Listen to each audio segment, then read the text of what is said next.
Bismillahirrahmanirrahim. Alhamdulillahi rabbil alamin. Wassalatu wassalamu ala asyrafil anbiya wal mursalin sayyidina wa habibina wa syafi'ina wa maulana Muhammadin wa ala al-musannif rahimahullahu ta'ala wa nafa'ana bi'ulumih wa amaddana bi asrari wa bikum fid darain amin. Bismillahirrahmanirrahim. Wa ammal mauludun wa insafalu. Adapun beberapa anak wa insafalu dan terus ke bawah ya. Fatajibu nafaqatuhum, maka wajib menafkahi mereka alal walidain, atas kedua orang tua. Dan ini lumrah ya, maklum sudah diketahui. Bisalasati syara'id, dengan 3 syarat. Orang tua wajib memberikan nafkah anak kepada anak dengan 3 syarat.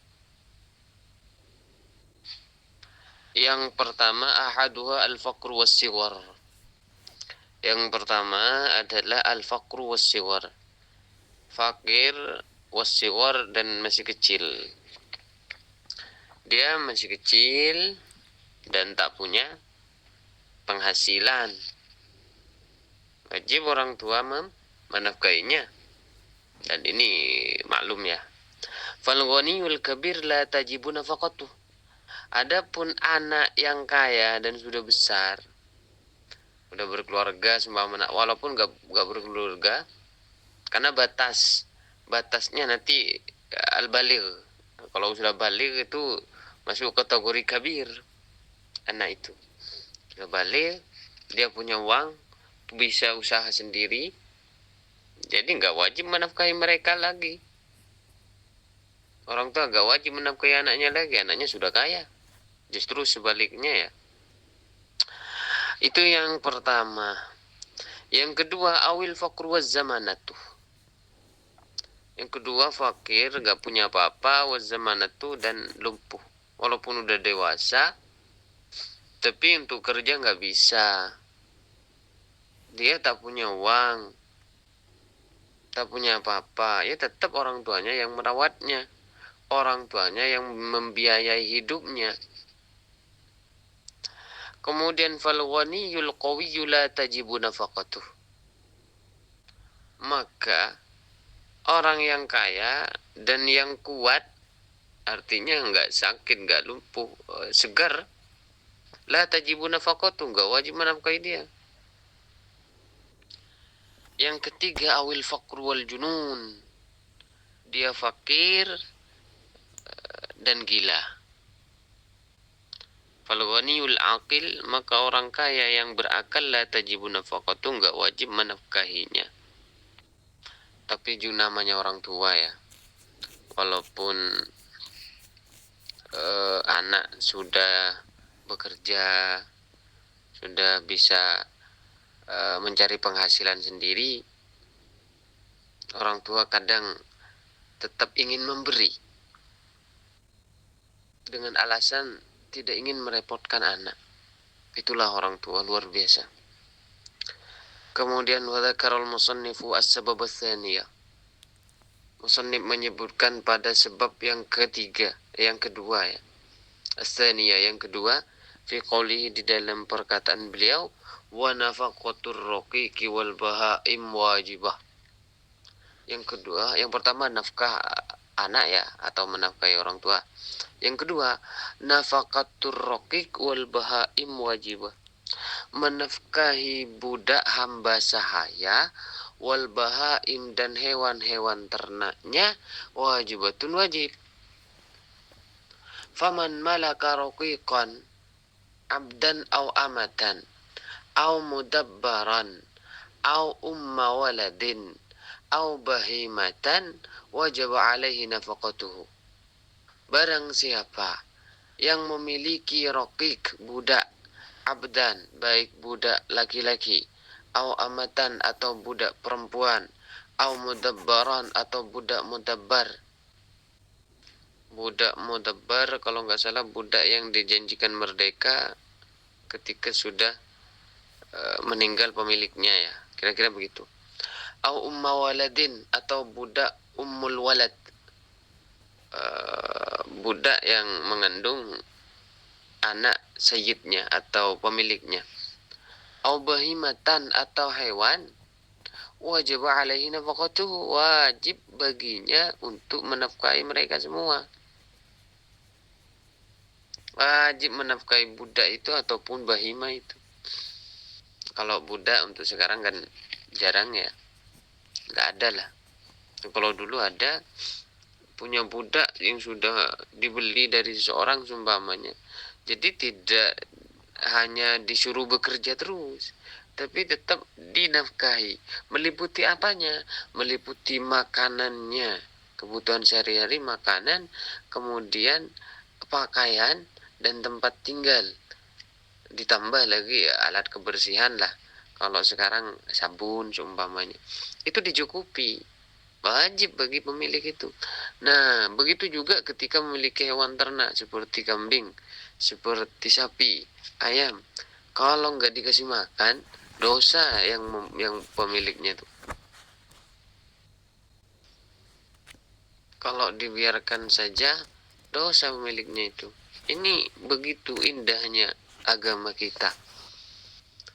Fayut'imu raqiqahu min ghalibi quti ahli balad. Maka dikasih makan budaknya itu min ghalibi quti ahli balad, dari kebiasaan makanan pokok penduduk sekitar atau penduduk daerah itu. Wa min ghalibi udumihim, dan dari kebiasaan lauk pauknya mereka semua. Biqadril kifayah, dengan ukuran secukupnya. Itu pertama, dari segi makanan harus dikasih makan ya, nggak usah mewah-mewah lah. Yang berlaku di desa itu apa? Kalau di Madura makan kok gereng bagi, kok tahu tempe ya bagi, begitu. Kapranya itu seperti apa? Kemudian wayaksuhu min ghalibi kiswatihim, dan kasih pakaian. Budaknya dikasih pakaian min ghalibi kiswatihim, dari kebiasaan pakaian-pakaian ahli balad, penduduk daerah. Enggak usah yang mewah-mewah mahal-mahal. Yang biasa dipakai orang, ya belikan seperti itu. Wala yakfi fi kiswati raqiqihi satrul awrah faqat. Enggak cukup di dalam memberikan pakaian atau menutupi budaknya dengan satrul aurah, dengan penutup aurat saja. Tidak cukup. Yang penting nutupin aurat seumpamanya, enggak cukup lah. Walaupun nutupin aurat tapi pakaian gembel seumpamanya, itu tidak ghalibi kiswatihim. Harus dibelikan pakaian yang layak, yang biasa dipakai orang-orang sekitar gitu. Wala yukallafuna minal amal ma la yutiqun. Yang syarat yang selanjutnya, tidak boleh memaksa minal amal, dari mengerjakan ma la yutiqun, sesuatu yang tidak mereka mampu. Walaupun budak ini statusnya hamba sahaya, dia boleh disuruh ke sana kemari, bekerja ini dan itu, dan tanpa harus dikasih upah ya, karena benih tokang, bukan kuli. Walaupun demikian, tetap nggak boleh dipaksa untuk mengerjakan apa yang mereka tak mampu. فَإِذَا اسْتَعْمَلَ الْمَالِكُ رَقِيقَهُ نَهَارًا أَرَاحَهُ لَيْلًا. Kalau Malik, sang pemilik, mempekerjakan roqiqahu, budaknya, naharan, di waktu siang, arahahu lailan, maka berikan dia waktu istirahat, lailan, di waktu malam. Jangan disuruh kerja 24 jam. Wa aksahu, dan sebaliknya, kalau disuruh bekerja di waktu malam, waktu siang kasih istirahat. Wa yurihahu soifan waqtal qailulah. Di waktu siang disuruh kerja, tidak sehari penuh. Yurihahu, memberikan istirahat soifan di musim kemarau, waqtal qailulah di waktu qailulah. Waktu qailulah sekitar jam 10, kasih istirahat lah.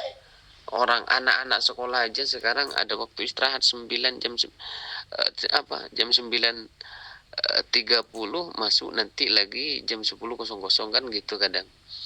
Ada waktu sekitar setengah jam untuk istirahat, itu anak-anak sekolah. Apalagi budak yang bekerja panas-panas umpamanya. Jadi dikasih istirahat dulu. Wala yukallafu dabbatahu aidan ma la tutiqu hamlah. Untuk hewan, biasanya kalau dulu hewan kan dijadikan kendaraan, dijadikan alat muatan kan gitu. Wala yukallafu dabbatahu, enggak boleh memaksa hewan peliharaannya, aidan juga ma la tutiqu hamlah, sesuatu yang enggak mampu ia bawa. Kalau dulu kayak kuda itu dijadikan alat transportasi, bawa genteng katanya ya. Kalau di daerah-daerah sini bawa genteng. Ketika orang mau bikin rumah, beli gentengnya jauh, jadi nggak ada mobil, nggak ada truk yang ngebawa apa, hewan itu punya kuda itu dijadikan alat transportasinya. Nah, kalau mampunya kuda bawanya cuman beberapa kilo, 10 kilo seumpama, atau 50 kilo, jangan dibawain dengan yang melebihi dari 50 kilo itu. Itu namanya zalim, dosa, walaupun hewannya milik sendiri. Jadi seperti itu tatanan memberi nafkah terhadap raqik dan juga dabbah, hewan peliharaan. Kira-kira demikian dulu. Dzakarul musannif as-sabab as-salisa, wallahu taala alam bis-shawab.